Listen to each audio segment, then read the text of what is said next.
Hello po mga kalingap, mga kababayan, ka-business, ka-papi. Magandang buhay po. Good morning. Welcome po muli sa aking YouTube channel, Analisa Reality Vlog. Magre-reaction po ako kay Kalingap Rob. Ito po yung nakaraang mga upload kasi may mga pahaging na may matatanggal na Kalingap Angel. So, naging palaisipan ho lahat yun sa mga taga-suporta po ni Kalingap Rob. Ang daming mga haka-haka. So this time, nasabi na ako kung sino yon. Pero bagong lahat, please support po kay Kuya Bar Santos Matubang. At happy birthday po kay Ate Edna Vlogs. Support po natin. Belated happy birthday po. And si Jack Tapia Matubang, please support po. Mga kasama kong ka-reactors, buong Kalingap, reactors po. At ganun din sa ka-business reactors. At shoutout support din po kay ka-business official, Papa Dins TV and business family. So yun. Ito yung vlog nila Kalingap Rob na pinuntahan nila yung tinitirahan nila Maribel doon sa bahay ng kanyang stepfather. Pero wala ko silang naabutan na tao doon. Nahanap nila ito at may message nga at nalaman kung nasaan. Pero grabe yung sakripisyo nila. Si Grace, nakaapak pa ng pako. Sana napa-injectionan yun para safe naman. Yung sa anti-tetano ba? Delikado din yun pagpako Siyempre yung kalawang. Sana okay si Grace. So kasunod, sa bagay kasi madam mo hindi napansin yung kanyang inaapakan. Yung kahit nakabota na nga sila Kalingap Rob, maulan, maputik, sakripisyo talaga. So ito si Maribel kasi, para po dun sa mga hindi pa nakakakilala sa kanya. Na-scout po ito ni Kuya Ato, estudyante siya, kaya lang nabuntis po. So ngayon, yung mga haka-haka nga ho natin kung sino sa Kalingap Angel yung matatanggal at yung iba naging tumpak nga naman. Nahulaan nila kung sino. Si Maribel po, pinaliwanag naman ni Kalingap Rob na sa Angel lang siya tatanggalin pero beneficiary pa rin siya ng Kalingap. Kasi nga, mahirap din naman talaga na kasi dapat inspiration mga Kalingap Angels. So, hindi na siya magiging inspiration kasi nagkamali nga, pero hindi naman siya hinusgahan. Huwag po natin hinusgahan yung bata. Ganun lang siguro yung kasi wala siyang ibang matakbuhan pag may problema. Naging taga-comfort niya yung kanyang boyfriend. Ayan, siguro nakalimot. Nabuntis na siya. At ang nasacrifice dito yung kanyang pag-aaral. Stop muna. Ayun na. Talaga, kaya sa mga kabataan, isip-isip po, huwag kayo magmamadali. Yun, nagbigay din naman ng advice si Maribel para doon sa huwag siyang gayahin, maging salamin siya na huwag tularan yung mga Kalingap Angel dyan. Sabi nga ni Kalingap Rob, ang opportunities ng isang angel, yun ang hindi naranasan ni Maribel. Hindi pa siya nakakasama sa mga lakad yung iba, tinino, nakakapunta ng ibang bansa. Ito si Maribel, wala pa, kahit sa party, wala akong napapansin, hindi pa siya nakakasama sa mga party ng Kalingap. So ngayon, di mas lalo na kasi meron na siyang haharapin na sarili niyang problema, yung kanyang pagdadalang tao. At isang good news din naman para doon is naumpisa na yung pabahay. So mayroong sponsor yun sa lote. Ipinakita rin dyan ni Kalingap Rob na nililinis na, mag-layout na yung mga panday.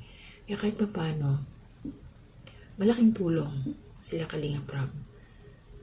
So, sobrang bait. Kasi kung tutusin, wala na na kumbaga, nagkamali ka na, tapos na. Pero hindi nga ito pinabayaan nila Kalingap Rob. Nabanggit nga yan dyan na walang sponsor sa paggawa ng bahay. Sariling income ni Kalingap Rob sa kanyang YouTube channel ang ipagpapagawa sa bahay ni Maribel. At least, diba, hindi binitawan si Maribel. Tuloy-tuloy pa rin yung sa kanya. May bahay. Meron silang bahay. At tinanong nga dito kasi may stepfather siya kung isasama. Hindi daw. May iwan daw doon sa kubo. Pero hindi rin natin masabi. Syempre, nandyan yung nanay niya. Siguro baka may time din. Magugulat na lang siguro sila pag naglipat na or bumisita doon sa kanila tumira. Yun ang iniiwasan kasi ni Maribel na stress. Pag nalalasing yung kanyang stepfather, talagang nakakatakot nga daw. Kaya yun, at kahit pa paano Maribel, hindi ka binitawan ni Kalingap Rob at maraming salamat po kasi meron din pong nag-sponsor ng cash binigyan siya ng pera at si Kalinga Prab nagbigay din. At ito pa, talagang super bait ni Kalinga Prab. Inalala pa rin niya yung sitwasyon ni Maribel. Tinanong akong nakapagpa-check up na, so hindi pa nga daw. At sasamahan nila ito next time. Medyo maliit pa naman, hindi kasi natanong kung ilang months na. Mga possible, mga 2 to 3 months, parang ganun. Pero maliit pa siya, hindi pa siya halata.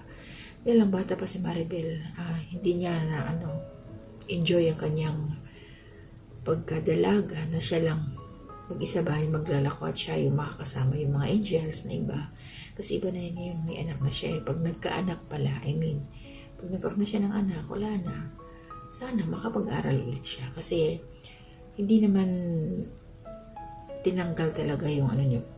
Pwede siyang bumalik na angel, sabi nga ni Kalinga Prab. Pwede siyang mag-aral ulit pag nanganak na. At nandiyan naman yung kanyang mama na mag-aalaga doon sa baby. At sana maging safe yung kanyang pagbubuntis. Mailuwal niya ng maayos ang kanyang magiging anak. At kasi mas lalo dapat, the more na kailangan niyang magsikap, kailangan niya makatapos sa pag-aaral. Kasi maliit lang yung yung nabanggit niya dati yung trabaho ng kanyang boyfriend sa bakery. Maliit lang yun. Ngayon, ingatan mo ang iyong dinadala. Sabi nga ni Kalinga Prab, para sa bata, para sa magiging baby ni Maribel, tuloy-tuloy ang kanilang pagtulong sa kanya as beneficiary. At syempre, kailangan din mag-ipon. Nag-remind si Kalinga Prab na ipunin ang kanyang mga naiaabot na pera, wag waldas-waldas. Gastos ng gastos. Kung ano yung importante, yun lang ang gastusin ng Maribel. Kaya salamat Kalinga Prab dahil personal mong income ang iyong tutulong kay Maribel para makakaroon ng sariling bahay.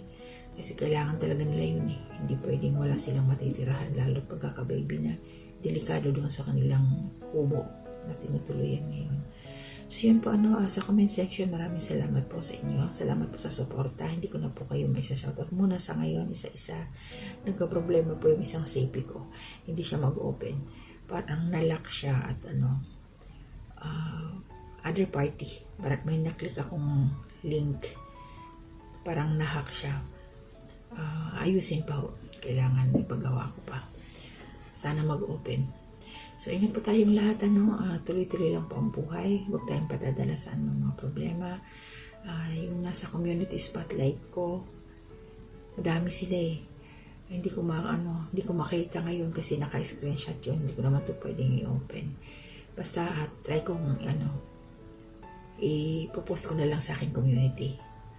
Bukas po pag may bakante na. So maraming salamat po. Hanggang dito na muna yung aking reaksyon. So malinaw po, si Maribel ho ang tinanggal na Kalingap Angel ni Kalinga Prab. Pero beneficiary pa rin ho siya. Tuloy-tuloy ang pagtulong sa kanya. At nakakalungkot tingnan si Kalingap Ato, si Kuya Ato, kasi siya yung nag-scout kay Maribel. Siyempre nakakapanghinayang. Sabi nga niya matalinong bata, kaya lang nagkamali. Di ba Kuya Ato, kasi pag nanganak na yan at pwede na ulit siya mag-aral, babalik yan sa kanyang schooling. First time yung grabe Maribel, wala na, huwag na lang natin ibas yung bata. Nandiyan na yan eh. Sabi Kalinga Prab hindi lang naman siya yung nakakagawa ng ganun pagkakamali. Kaya lang maging leksyon sa mga kabataan. Ingat-ingat. So ingat po tayo lahat. Hanggang dito na muna. To God be the glory.